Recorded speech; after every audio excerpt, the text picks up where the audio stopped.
Shalom, shalom. Checking if I got sound here, Salakia.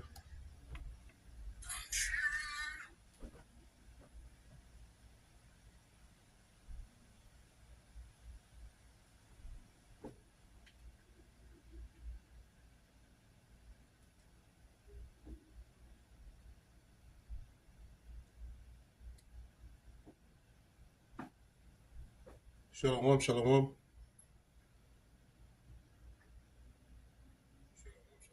Okay, I got sound. All right, before I get started, I want to start off by giving all honor and glory to Yahweh, Bahashem, Yahweh Shai, Bahashem, Rekak Kwadash, Laiwalam Yam. Double honors to my apostles and elders at Great Millstone. Shalom to the elect, the ones out there who are doing this work diligently and chiefly keeping the faith, making your calling and your election sure. This your brother Kazak Rakar coming back at you with another video through the spirit and power of Yahweh Bashem Yahweh Shai. Hopefully this is edifying. All right. Salakia for the background noise. That's my children in the background. But without further ado, we're gonna get right into it. As you can see in the title, it says, "What does it take to forge a war in West Asia?" Well, really, the answer to this question is Yahweh Bashem Yahweh Shai. Okay. That's who's really causing, this war to take place. Okay, it's the spirit of the Lord. But I got this video right here. It's from this YouTube channel called Weon, right? Now it says, "What does it take to forge war in West Asia?" The West Asia Post World News Weon. Okay, now before I get into that particular video, what I'm going to do is I'm going to get a precept real quick. I forgot where it was, but what I'm going to do is this. Let me see.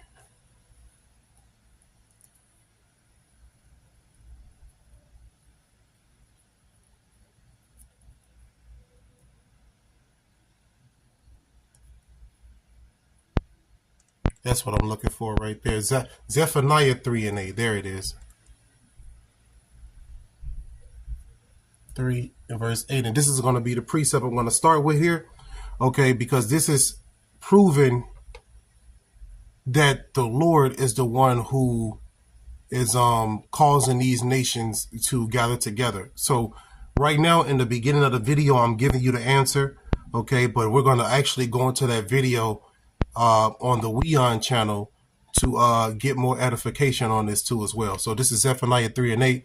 It says, "Therefore wait ye upon me, saith the Lord, until the day that I rise up to the prey. For my determination is to gather the nations, that I may assemble the kingdoms, to pour upon them my indignation, even all my fierce anger, for all the earth shall be devoured with the fire of my jealousy." Okay, so the answer to this question here, what does it take to forge a war in West Asia? It takes the Lord, all right, ultimately, all right? And this is what he's doing. He's gathering the nations, right? He's assembling the kingdoms to pour out his indignation, all right, in World War III. Okay, the fire of his jealousy is talking about those nuclear missiles, okay?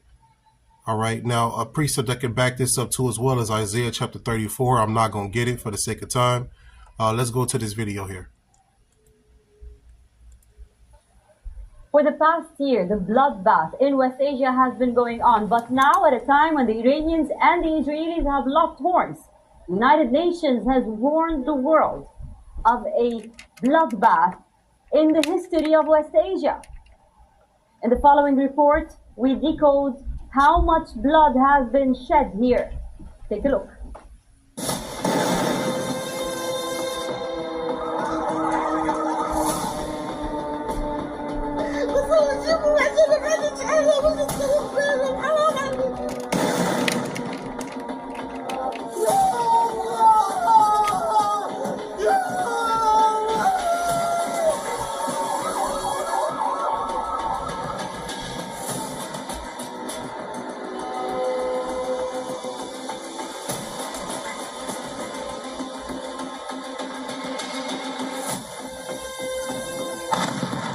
Since the October 7 terror attack on Israel, one of the world's worst humanitarian crises in decades is unfolding in Gaza.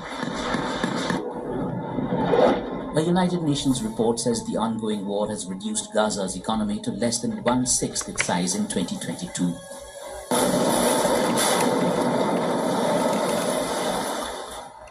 "96% of Gaza's agricultural assets, including farms, orchards, irrigation systems, machinery and storage facilities, are decimated. The enclave's food production capacity is crippled. 82% of the businesses are damaged or destroyed, and 200,000 Palestinians have lost their jobs."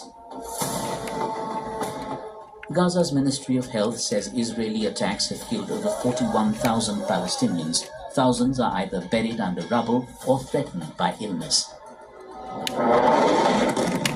The war has ignited global tensions and insecurity. Military budgets have exploded over the past year.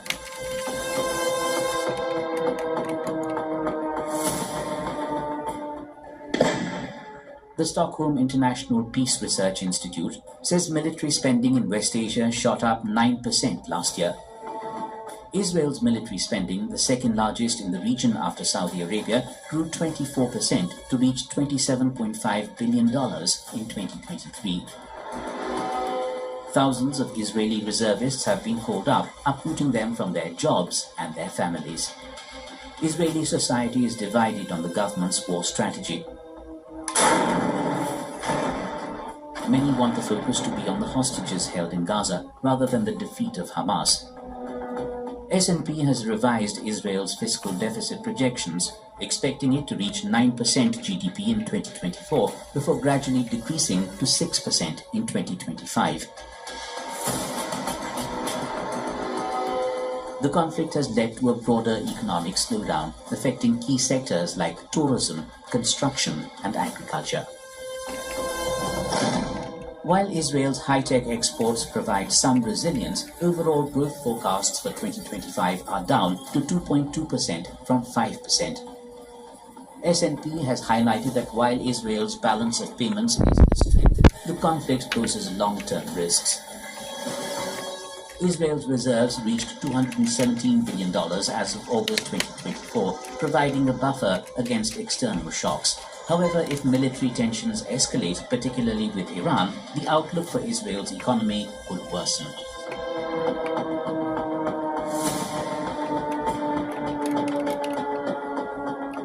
Oil prices climbed over 3% on Wednesday as Israel and the United States vowed retribution over Iran's biggest ever direct attack on Tel Aviv. Iran's oil output rose to a 6-year high of 3.7 million barrels per day in August. At present, Iran accounts for about 4% of global oil output. In case of further escalation, there are concerns that Iran could block the Strait of Hormuz or attack Saudi infrastructure, as it did in 2019. The strait is a choke point through which a fifth of daily oil supply passes. When it comes to military turf, Iran has spent over $10.3 billion in 2023. That's a 0.6% increase from 2022. You see? Hey, they spending money on war. Okay? They're spending money, man. All right, and it's only going to become worse and worse. All right, we're on the brinks of World War III.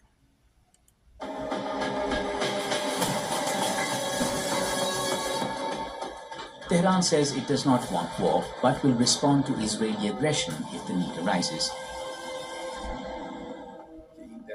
If they removed their evil from this region, without a doubt, these conflicts, these wars, these clashes will disappear completely. Did you hear what he said? If they remove that evil from this region, then no doubt the war will stop. Watch this.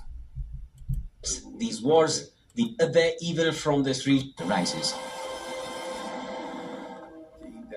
If they removed their evil from this region, without a doubt, these conflicts, these wars, these clashes will disappear completely. And that's the point. Hey, the Lord is going to get rid of that evil, man, over there in that land.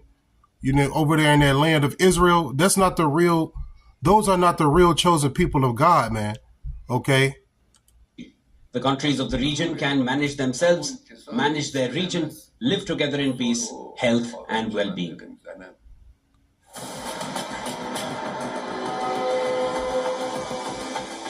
In another escalation of the conflict, the Israeli military on Wednesday sent regular infantry and armored units to join ground operations in southern Lebanon against the Hezbollah group.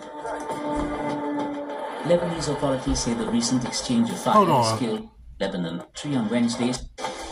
In another escalation of the conflict, the Israeli military on Wednesday sent regular infantry and armored units to join ground operations in southern Lebanon against. You see that? So they sent ground military to Lebanon. Hey, man, war is jumping off the pages, man. Kohalayim Yahweh Shem Yahweh Shai. All right, the Lord told us this in Matthew 24 that what? Let's get it real quick.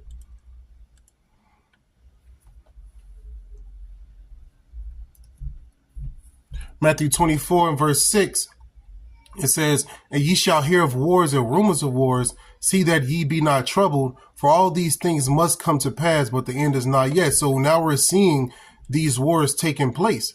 Okay, you know, they're no longer rumors. Okay, and then you got other wars that's about to take place too as well. See, nuclear missile fire is on the horizon. Okay. The Hezbollah group. Lebanese authorities say the recent exchange of fire has killed 1,000 people and forced over 1 million to flee their homes. A Fitch review says prolonged cross-border attacks between Hezbollah and Israel will cause the Lebanese economy to contract by up to 5% in 2024. This is mainly because significant physical damage and the displacement of thousands of residents will cause economic activity in most sectors to halt in the south and Bekaa areas that make up a third of Lebanon's population and labor force. We're looking at tens of thousands, but we expect that those figures will start to rise. And as I said earlier on, there was already significant displacement from the south even before this latest escalation. So the situation is extremely alarming. It's very chaotic, and we are doing what we can to support the government.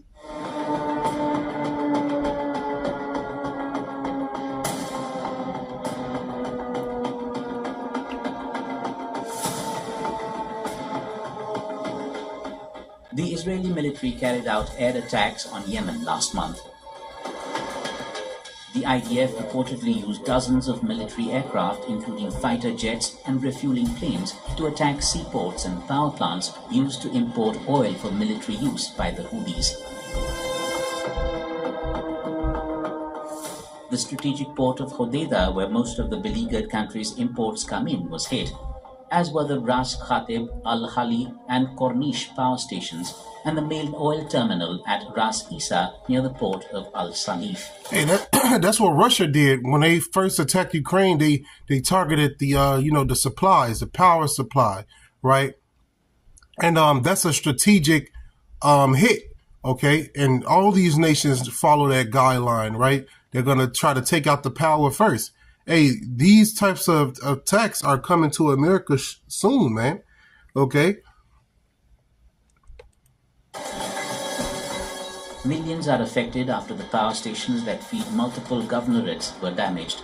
The attacks could potentially lead to a fuel shortage. See, infrastructure, right? That's what they target. Let's go into the definition of the word infrastructure.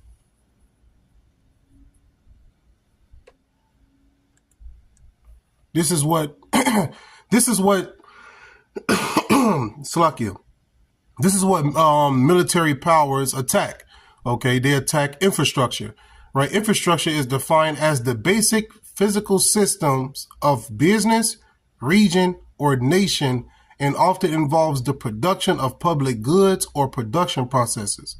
Examples of infrastructure include transportation systems, communication networks, sewage, water, and school systems. You see? So that's the infrastructure. And that's what, these military powers target. Infrastructure. The basic physical and organizational structures and facilities, buildings, roads, power supplies needed for the operation of a society or enterprise. Okay. So that's what Ukraine, that's what Russia did to Ukraine. They started to attack, buildings that was part of the infrastructure of that particular country. Okay. And that's what these other countries are going to do as well. Matter of fact, this is what I want to do for this definition here too as well. Let me see. I'm going to go copy it. I'm going to pull it up in the Edamon too. I just want to see what the Edamon says.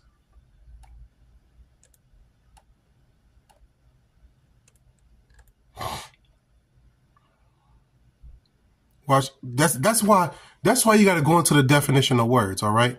So I was going into infrastructure, right? Infrastructure, according to the Edamon online, it says the installations that form the basis for any operation or system. You see? So that's what these people are doing. They're doing that over there in Lebanon, right?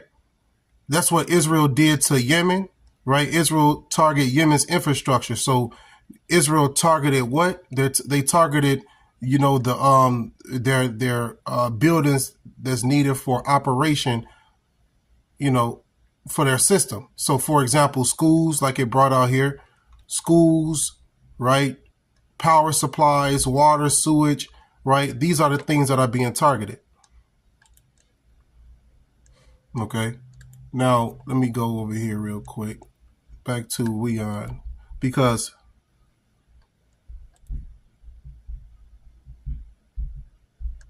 let me see here. This is one too. Just looking for the ads. There's that moment in work when there's too many tools. I cannot skip this one either. And the spark fade. There it is. Now, the name of this video, it says Iran to have 10 nuclear warheads ready to aim at enemies within months. Okay. This falls into the title, What Does It Take to Forge a War in West Asia?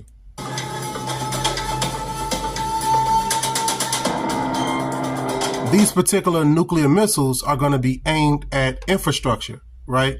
When these nuclear missiles fly, Washington, D.C. is going to be one of the targets that's hit. New York is going to be one of the targets that's hit, as well as California, right? These are major cities, right? Texas, okay, Chicago, okay. These are all, major cities that have a lot of infrastructure within it. Okay, so what's causing this war to take place is the Lord, and the Lord is bringing the nukes.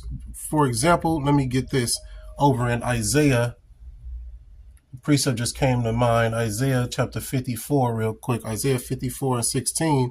It says, Behold, I created the smith that bloweth the coals in the fire, and that bringeth forth an instrument for his work, and I have created the waster to destroy.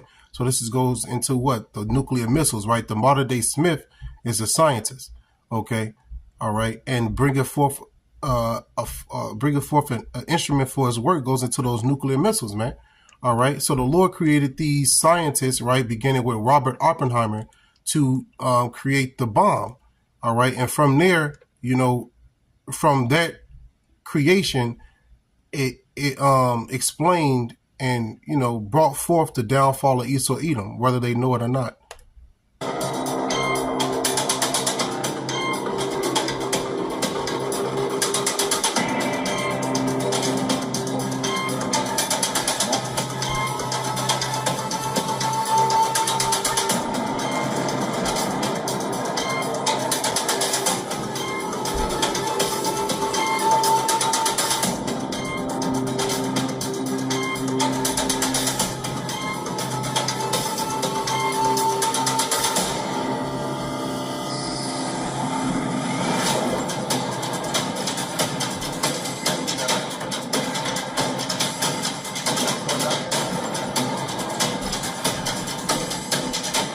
You see people calling for war, man. That was Nassan Nasrallah that got killed, which was the head of Hezbollah. Okay. These people are not playing, man. All right. This guy that you just seen here, right here, he's the supreme leader. I forget his name. It flees my mind right now, but he's the supreme leader of Iran. Okay.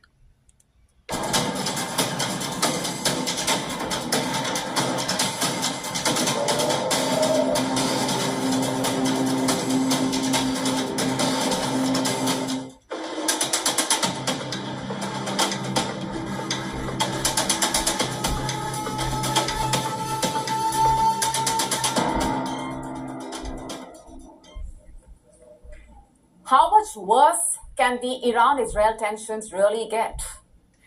Looking at the way things Look at the back headline. Will Israel choose nuclear option? Yes, they will. and right now, it turns out Why? Because it's prophesied to happen. the situation is about to get a whole lot worse before it gets better. You see, as Israel prepares its response to the Iranian attack, all eyes are on Iran's nuclear facilities. Last Did you night, see that headline at the bottom? Iran itching toward nuclear weapons breakout. Last night we told you about the nuclear sites potentially on Israel's radar. And tonight we tell you just how nuclear capable Iran. Israel prepares for retaliation following Iranian missile attack. Right, that's when Iran shot over 180 missiles towards Israel the other day. I believe it was like 2 days ago. Okay, Really is. and that was in response for them bombing Lebanon and killing the leader of Hezbollah, Nasrallah. And it's a lot, by the way. In fact, experts say that Iran could be just 6 months away from having 10 nuclear warheads ready to aim at its enemies. 10 of them. You heard that right. And if you really think that things will not escalate to that level, let's just get you up to speed with what really has happened. And then you be the judge. Iran's Supreme Leader Ayatollah Ali Khamenei led the Friday prayers for the first That's time. his name. I can't pronounce it. Ayatollah Ali Khamenei, Supreme Leader Ayatollah Ali Khamenei, I'm gonna call him Ali. led the Friday prayers for the first time in 5 years. And during his speech, Khamenei said that the Muslim nations have a common enemy. He said that Muslim nations have to strap the belt of defense from Afghanistan to Yemen, from Iran to Gaza and Lebanon. Do you see what's happening? The Persians and the Medes are coming together to fight against, the Edomites again. Okay? That's what he's saying. He's saying the Muslim community have a common enemy. So they're targeting,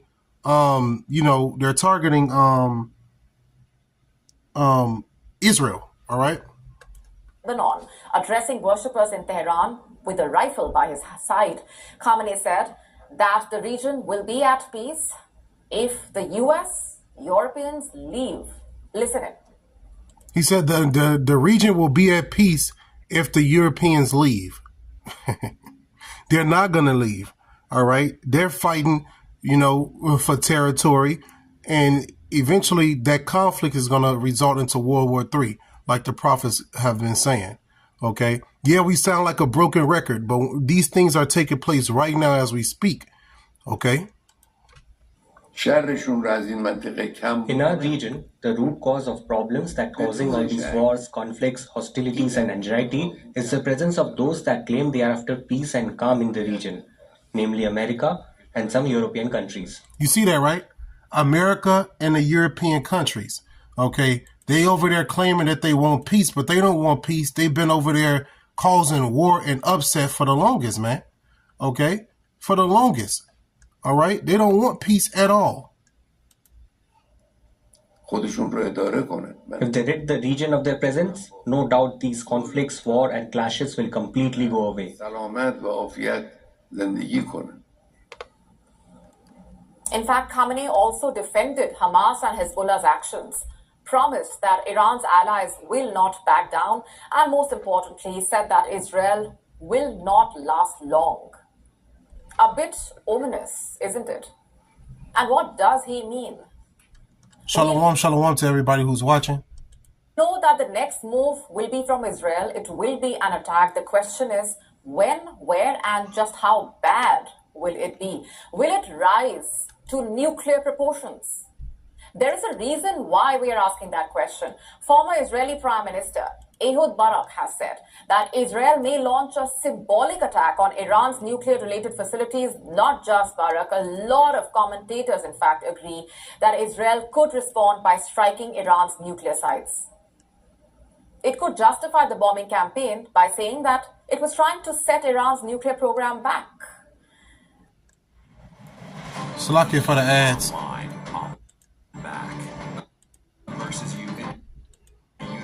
Shalom, Yahabashim But Shabakata. if both are to go by, Iran's nuclear program may be too far advanced for any bombing campaign to actually set it back significantly. A former deputy director of the International Atomic Energy Agency, IAEA, has said that Iran could be just 6 months away from having 10 nuclear warheads ready to aim at its enemies. The expert has visited Iran sites on several occasions. His name is... Look at this. Iran's nuclear facilities. I cannot pronounce these words, but this is where they're located in Iran. All right, if you just want to screenshot that for edification's sake. You know, Isfahan, Natanz, Fordal, Tehran Research Center, Kondab, Iraq. And I'm not going to even try to pronounce this one. All right. But they have multiple nuclear missile facilities in Iran. Is Oli Henonen. As the former deputy director of the IAEA, Henonen oversaw its efforts to monitor and contain Iran's nuclear program in the past. He also said that if Iran rushed, it could have the arsenal ready by next April. In an interview with the British daily The Times, See, times are speeding up, man. Nuclear war is on the horizon.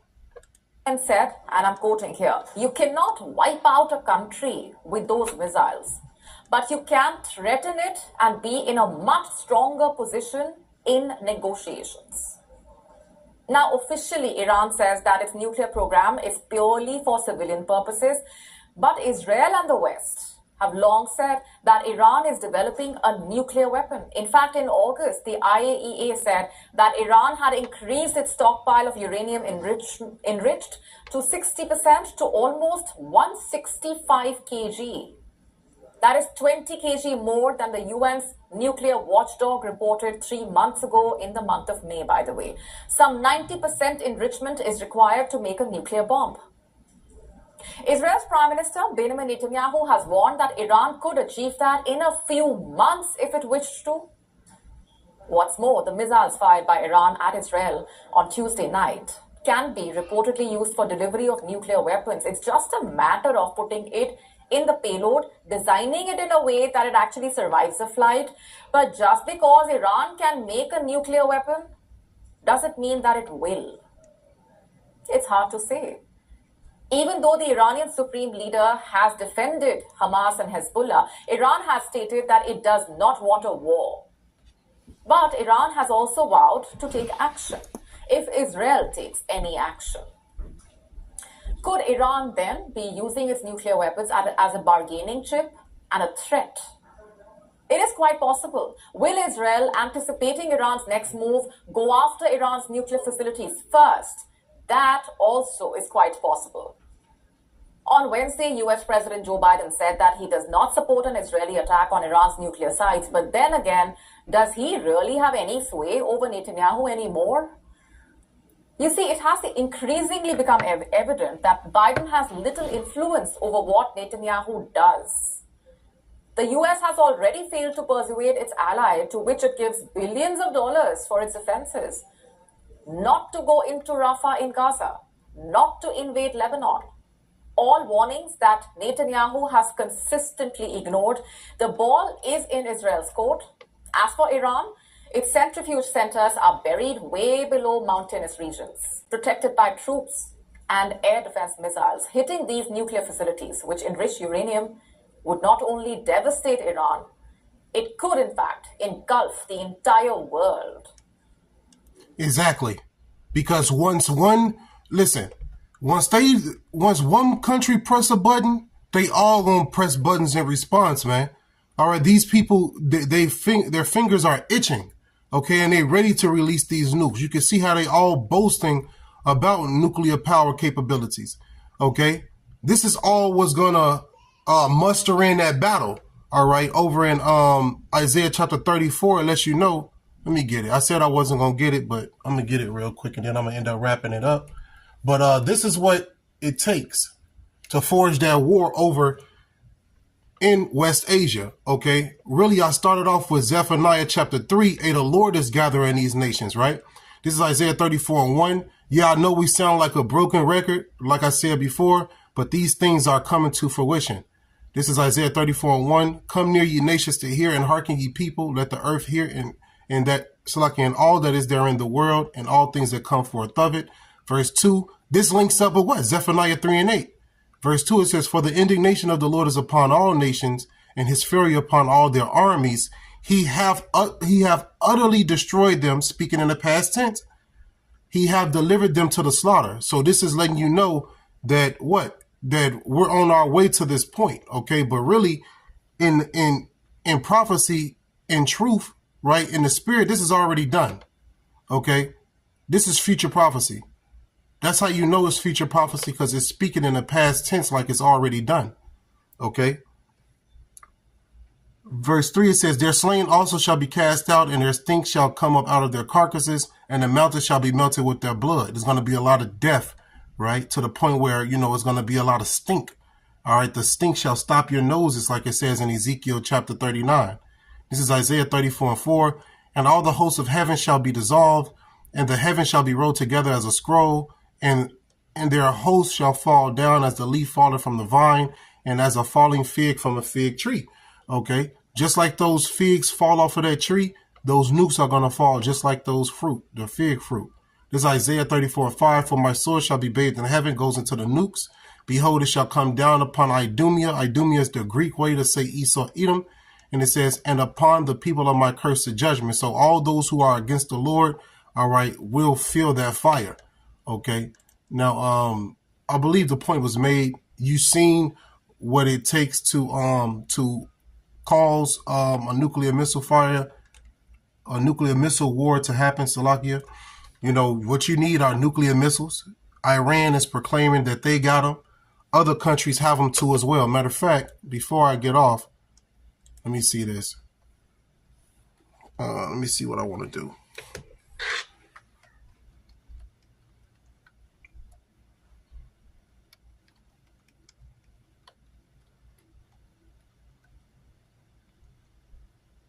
How many countries have nuclear weapons? 9 countries currently have nuclear weapons. Russia, United States, China, France. Now, United States, Russia, and France, they're the only ones that have a nuclear triad, meaning they can attack you with nukes from the air, from submarines, and from land. United Kingdom, Pakistan, India, Israel, and North Korea. The total number of nuclear weapons in the world is close to 13,000, with Russia and United States possessing over 5,500 each. Right, Russia is the guard for these nations over there. Right, Russia is the ally of India. So if Russia got nukes, guess what? India got nukes as well. Okay, and same with America and its allies. It says this is a much smaller number than during the Cold War, when there were roughly 60,000 weapons worldwide. However, some countries are expanding their arsenals, like Iran, and many of the weapons are more destructive than ever. Right? Hey man, so hey, we're embarking on nuclear war, and you know, the only way you can be delivered from this nuclear missile fire is via the Lord, via those chariots. Okay.